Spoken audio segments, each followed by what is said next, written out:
anything else, Senator, I'd like to thank the committee for inviting me para once and for all malaman natin ang totoo. So, I would like to request sa inyo na huwag ninyo akong ituring president or kaibigan. Treat me as a witness and tignan natin kung lalabas yung totoo.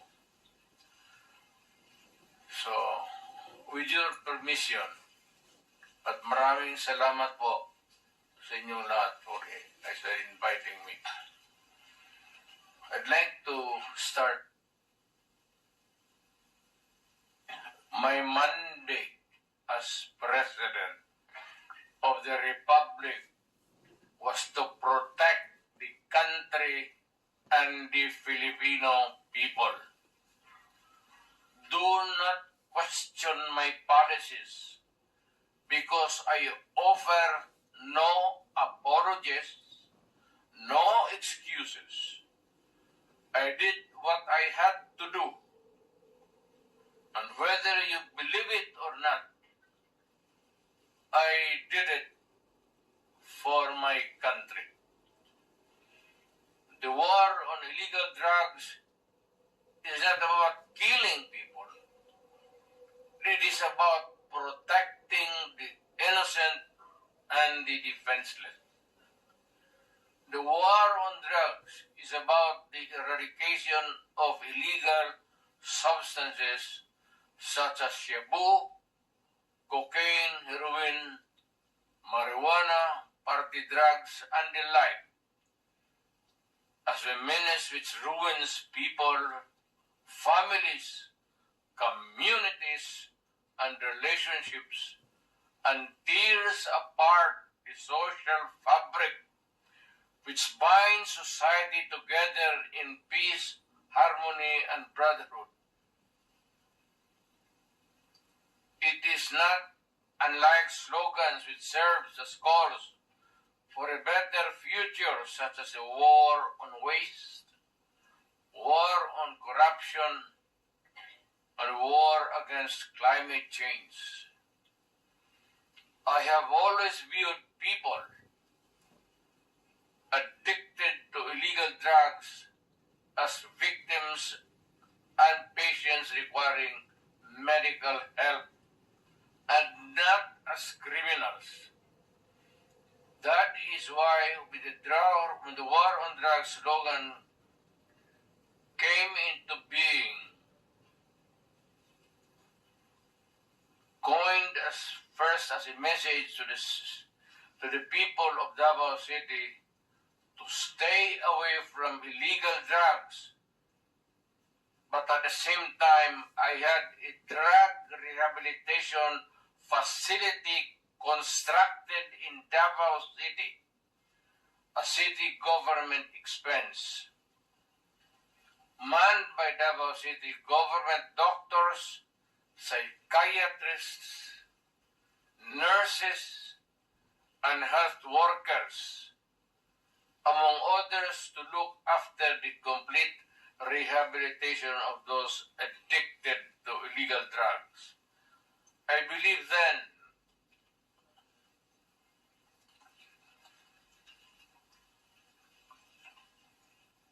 and I still believe now that rehabilitation and not fear of death or incarceration to be the key to the return of the addicted individuals back to the mainstream of a just and forgiving society.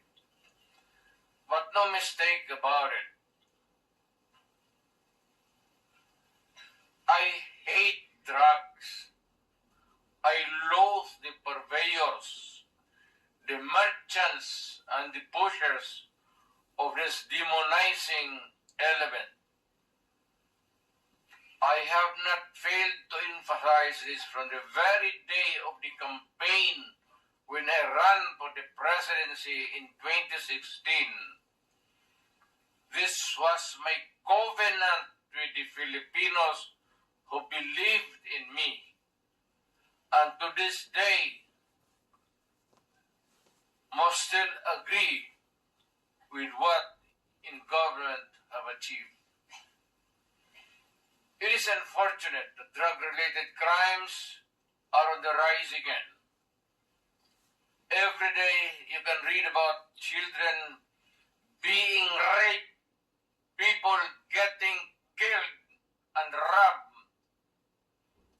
And just recently, a drug den was raided within the Malacanang complex.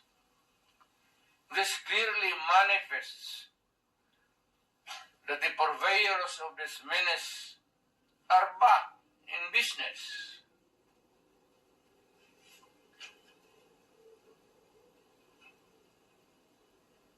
Ano? Gawain natin. The Filipinos are anxious and distressed. Self-preservation is still the first law of nature. It is instinct. It is recognized in our laws as self-defense. That is why I have always told the police authorities and operatives to be mindful of this basic law of nature. However, I tell them not to abuse their authority and power, and hindi ko talaga pinayagan niyang abuso ng pulis o sundalo kailanman sa buong buhay ko and as mayor for so many years and as president, in the guise of protecting themselves. But when your very life is placed at risk and it can be snuffed out in a matter of seconds, then and only then must you act accordingly. Repel the aggression only in self-defense. Alam mo, masala ko nagturo sa aming bayan sa Police Academy. When I was a prosecutor, to augment my income noon bago akong nagturo ako sa pulis. Ang sinabi ko talaga sa kanila,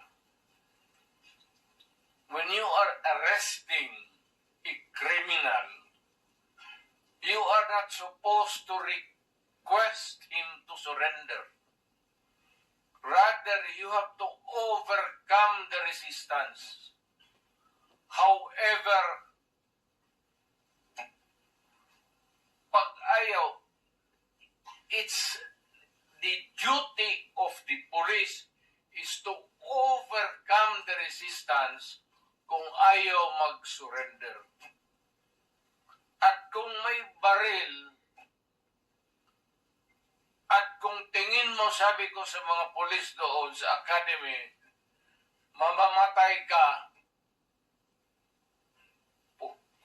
barilin mo sa ulo, patayin mo at least one less criminal in the community. Yun ang utos ko when I was a fiscal and I was a professor doon sa Police Academy.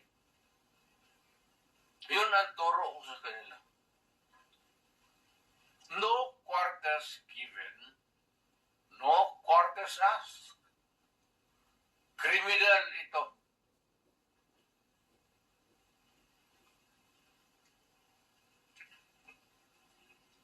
Repel the aggression only in self-defense.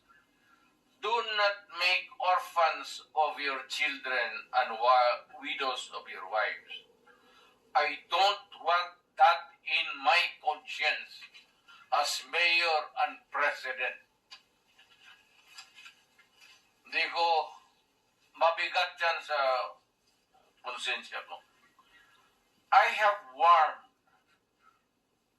But before that, my job as president was never easy, and it was not meant to be.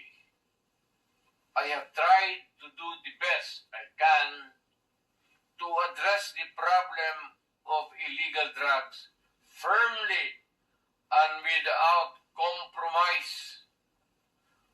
For all of its successes and shortcomings, I and I alone take full legal responsibility sa lahat na nagawa ng mga pulis pursuant to my order.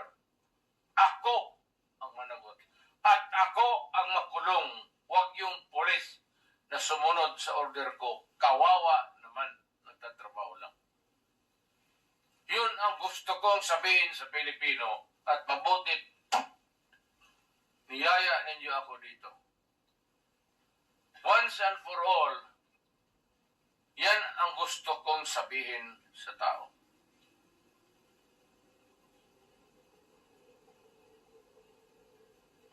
I have warned all of you as your president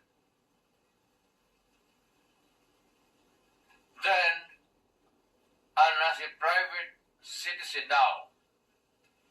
Drugs will destroy the Filipino. It will destroy my country. And I will never allow it. Baski ako empleyado sa gobyerno o private citizen, I will do what is necessary to protect my country, my community, at yung mga anak natin. This is a matter of principle. At papagkamatayan ko yan. Maraming salamat. I'm ready to answer your question. Thank you, Mr. President.